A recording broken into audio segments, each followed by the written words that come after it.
ও মামা, আমার না কলেজ থেকে সব বন্ধুরা 5 দিনের জন্য ঘুরতে যাচ্ছে, আমি যাব?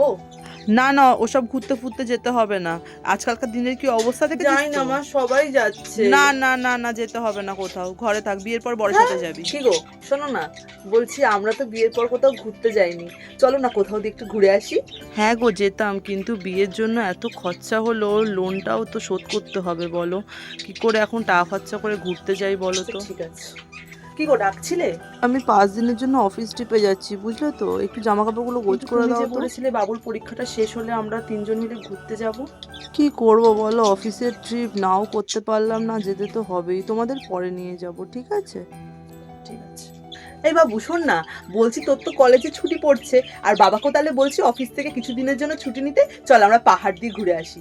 না মা, আমাদের প্ল্যান অলরেডি সেট করা আছে, আমরা দীঘা যাচ্ছি ওই সময় বন্ধুরা মিলে।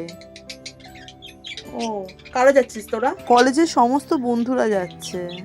আচ্ছা বাবা, খুব সাবধানে কিন্তু, আমরা পরে ঘুরতে যাব, তুই হ্যাঁ সাবধানে মা, ঘুরে ওকে, আয় ডোন্ট বাবা। ওয়ারি। শোনো না মা, কদিন অফিস থেকে ছুটি পেয়েছি, ভাবছি ঘুরে আসি হ্যাঁ। দুজন মিলে। কে? তুই আর বৌমা? হ্যাঁ। হ্যাঁ হ্যাঁ, যা বাবা, ঘুরে আয় যা। তুমি যাবে মা আমাদের সাথে? কি বলছো মা, যেতে পারবে এই বয়সে? না, বৌমা ঠিকই বলেছে, আমার পায়ে ব্যথা, আমি কোথায় যাব বল দেখিনি। আমি পারি এই বয়সে বল? আর তোরা ঘুরে আয় বাবা, সাবধানে ঘুরে আসবি, হ্যাঁ? যাও। দুর্গা দুর্গা। এলাম মা।